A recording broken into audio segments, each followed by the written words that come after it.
Oh hai, sorry ya tadi lagi ada WA. Assalamualaikum warahmatullahi wabarakatuh. Hai, kenalin aku Ayu. Aku dari Ilmu Komunikasi Kelas D Uinsuka Yogyakarta dengan NIM 118. Aku lagi dapat tugas UAS nih, makul teknik presentasi iklan. Apa tugasnya? Tugasnya yaitu mempresentasikan apa yang sudah Bapak Zuhri ajarkan selama semester 6 ini. Pak Zuhri itu dosen aku. Kita belajar bareng-bareng ya. Oke, langsung masuk ke materi. Selamat menonton. Materi 1, part 1, strategi berbicara. Gimana sih cara bicara yang baik dan benar itu? Aku punya 3 trik dalam berbicara. Yang pertama, pada saat berbicara, kita harus menatap lawan bicara kita. Artinya kita harus terlihat meyakinkan dan juga memberi pengertian kepada lawan bicara kita. Yang kedua, menciptakan kesan pertama itu penting loh guys. Artinya kita membangun diri untuk terlihat baik di mata lawan bicara agar dia tetap stay dan mendengarkan pembicaraan kamu. Yang ketiga, ucapan yang kita pilih harus logis dan cerdas. Itu akan membuat orang yang kita ajak bicara enak dan merasa bahwa apa yang kita bicarakan itu sungguh-sungguh. Selanjutnya, kita harus bisa melatih logika berbicara kita. Caranya yang pertama yaitu berikan alasan yang tepat untuk argumen Anda. Kedua, hindari lompatan logika dan melebih-lebihkan. Ketiga, konsisten dalam bersikap. Keempat, gunakan kata-kata yang sederhana. Yang kelima, kita harus tetap tenang. Selanjutnya, part 2, storytelling. Masih dalam materi yang sama, storytelling merupakan salah satu yang sering kita jumpai sehari-hari. Storytelling itu apa sih? Storytelling adalah sebuah teknik atau kemampuan untuk menceritakan sebuah kisah, pengaturan adegan, event, dan juga dialog.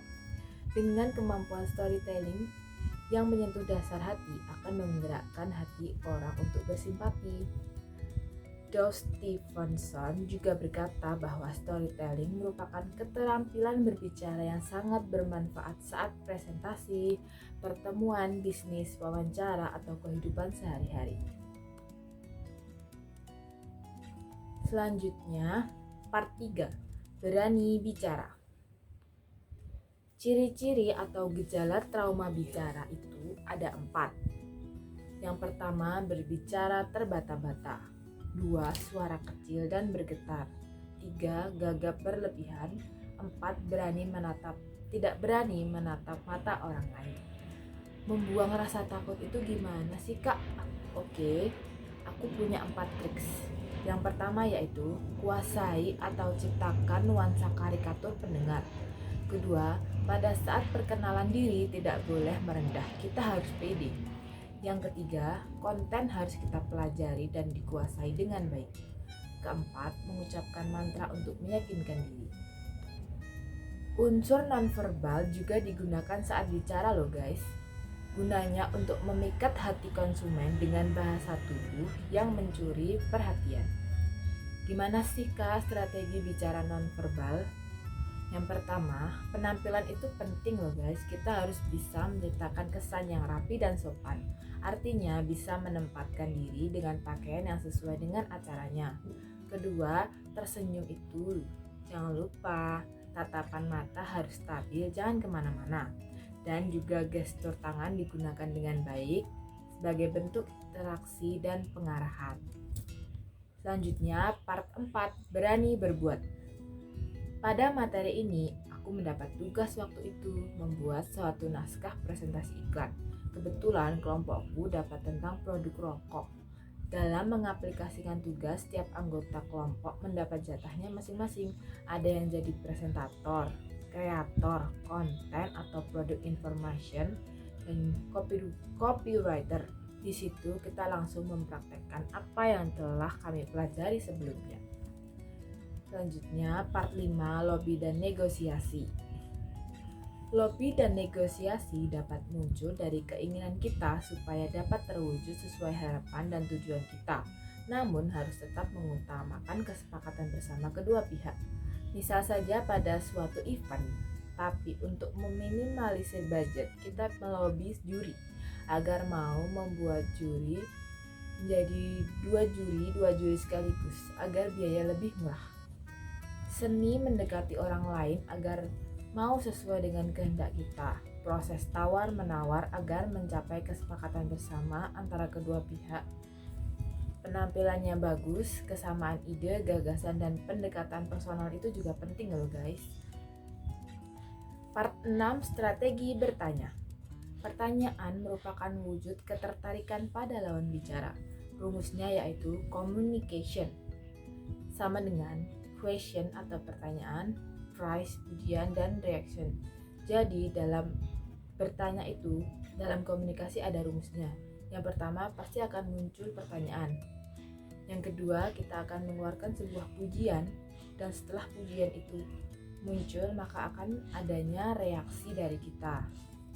Seperti reaksi yang senang, tepuk tangan, dan lain sebagainya. Selanjutnya, part 7, pemanfaatan teknologi dalam presentasi. Semakin pesatnya pertumbuhan teknologi zaman sekarang ini membuat kita serba mudah dalam melakukan kehidupan sehari-hari. Namun juga ada dampak negatifnya loh guys. Yuk kita telaah tentang itu bagi presentasi iklan ya. Yang pertama, mempermudah kita untuk melakukan pencarian data. Kita kan sering nih cari di internet, contoh saja ingin mencari lebih lagi produk yang akan kita presentasikan itu di mana. Kedua, teknologi canggih seperti alat pointer, sound system, dan layar proyektor sungguh mendukung teman-teman semua untuk menciptakan nuansa presentasi yang konduktif. Teman-teman semua akan sangat terbantu dengan berbagai peralatan tersebut yang memungkinkan audien nanti untuk lebih fokus pada sesi yang kita bawakan. Tentu harus dengan pengecekan ulang ya agar tidak terjadi error. Yang ketiga, bisa mempermudah kita untuk menyebarkan informasi. Adanya WA, medsos, surat elektronik atau email, Google Form akan sangat membantu teman-teman dalam menyebarkan informasi seperti undangan hadir di sesi presentasi. Nih, untuk dampak buruknya yang keempat, bisa memboyorkan konsentrasi audien. Meski sebagian besar kita melihat manfaat dari teknologi, akan tetapi hal ini juga dapat memberikan pengaruh buruk. Contohnya seperti peralatan komunikasi, handphone, yang malah dapat memboyorkan konsentrasi audien apabila digunakan sewaktu sesi berlangsung. Dampak ini dapat diminimalisir dengan cara membuat kesepakatan sebelumnya dari audien awal untuk mematikan atau mengatur alat komunikasi ke mode silent. Yang kelima, dengan adanya teknologi desain online atau aplikasi, kita bisa membuat presentasi kita menjadi lebih menarik. Daya tarik itu bisa muncul jika kita bisa kreatif dan juga memiliki keahlian. Part 8, yang pertama, menghidupkan pesan dalam presentasi periklanan. 4 strategi dalam menghidupkan pesan. Yang pertama, tentukan tujuan Anda. Spesifikasikan hasil atau aksi yang ingin Anda lakukan sebagai konsekuensi dari apa yang telah Anda sampaikan. Kedua, ketahuilah ABC Anda. Pahami kebutuhan dan keprihatinan individu atau kelompok yang Anda ajak berkomunikasi dengan membangun ABC atau Audience Based Communication, komunikasi berdasarkan pendengar. Ketiga, batasi pesan Anda. Jaga agar pesan Anda tetap sederhana dan langsung, dan hati-hati terhadap pesan yang berkembang secara berlebihan. Keempat, ciptakan struktur. Tentukan dengan jelas bagian awal, tengah, dan akhir dari apa yang Anda komunikasikan. Seimbangkan proporsi informasi berdasarkan data dengan menyelipkan anekdot. Kalau keempat bahan tadi sudah dipadukan dengan baik, itu akan menyebabkan para penonton menyukai pesan Anda. Semua hal tadi sama pentingnya, tidak ada satupun yang bisa ditinggalkan, terutama bagi para penghindar dan improvisator. Belajar untuk menerapkan keempat hal ini mungkin pada awalnya tanpa sebagai tugas yang terlalu besar. Tapi kalau kalian bisa menanggung panasnya dan bertahan di dapur, Anda akan mendapatkan bahwa dalam waktu singkat Anda telah berpikir secara strategis dan penyusunan resep untuk mengarahkan energi pengubah Anda menjadi pendekatan berguna yang bisa diandalkan berulang kali. Part 8 yang kedua, kesalahan yang paling umum dilakukan dalam memilih tujuan. Yang pertama, terlalu besar. Terlalu banyak tujuan yang harus diselesaikan dalam satu kali penyampaian. Kedua, tidak berkaitan dengan tugas yang ditangani. Berfokus pada sasaran yang tidak berkaitan dengan komunikasi maupun situasi yang terjadi pada saat itu. Terlalu samar. Tujuan begitu tidak spesifik, oleh karena itu menyimpang kemana-mana, sehingga nantinya penonton atau pewawancara merasa bahwa waktu mereka terbuang-buang saja. Selanjutnya, mengenal ABC akan membangun kepercayaan diri.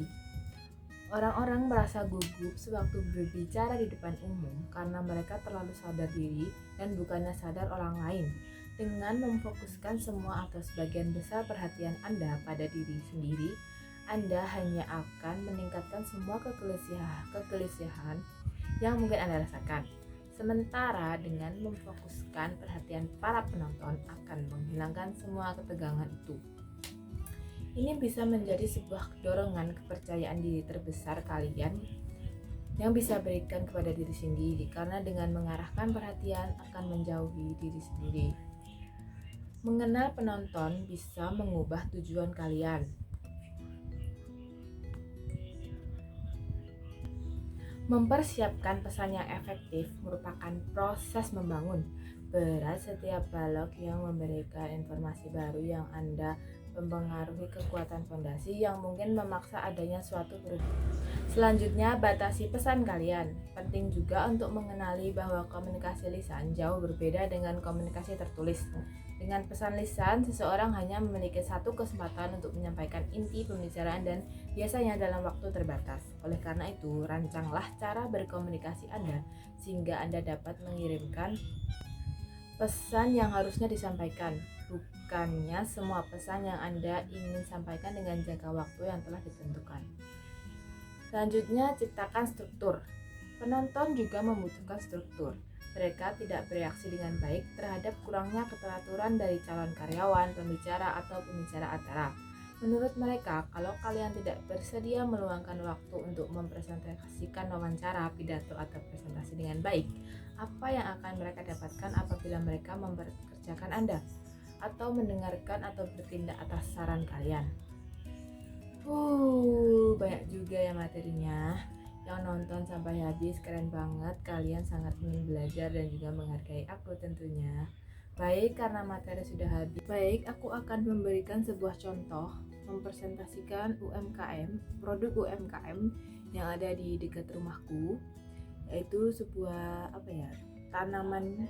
Jadi seperti kayak kelompok tani, tanaman yang dijual itu ada tanaman obat seperti itu dan lain-lain sebagainya. Oke, aku mulai aja ya.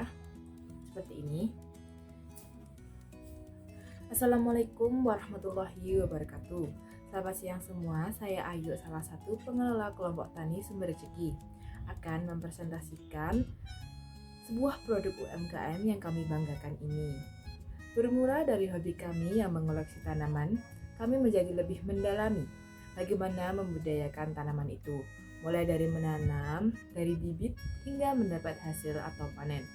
Kami merawat tanaman dengan sangat telaten, artinya hasil yang didapat pun akan sangat berkualitas. Kami memperkenalkan kepada Bapak dan Ibu semua sekalian ini bahwa tanaman kami ini sangatlah dirawat dengan sangat baik. Tanaman yang kami punya mulai dari tanaman hias, tanaman obat, dan juga tanaman buah-buahan. Harga yang bisa kami patok mulai dari harga 5.000 hingga ratusan ribu. Tidak hanya menjual tanaman, kita juga menjual peralatan berkebun seperti penyemprot, pupuk, pot, gunting, cangkul, dan lain sebagainya. Jika Bapak Ibu ingin membeli itu semua, bisa dengan menghubungi nomor 087 654 743 245 atau mengecek pada Instagram kami Sumber Rezeki. Baik, itu saja yang bisa saya sampaikan. Mohon maaf jika ada salah kata. Wassalamualaikum warahmatullahi wabarakatuh. Nah, seperti itu kita bisa menjabarkan mulai dari bagaimana produk itu bisa tercipta, apa saja keunggulan dari produk itu, seperti bagaimana bisa tercipta, terus kayak apa aja yang bisa diunggulkan. Dan juga jangan lupa mencantumkan bagaimana cara untuk membeli produk itu atau bisa mendapatkan produk tersebut. Jadi seperti pakai nomor HP atau pakai Instagram atau bisa email dan lain sebagainya. Nah, begitu teman-teman. Please aku cukupkan sampai di sini ya. Terima kasih buat yang udah nonton. Semoga bermanfaat. Wassalamualaikum warahmatullahi wabarakatuh. Bye semua. Terima kasih.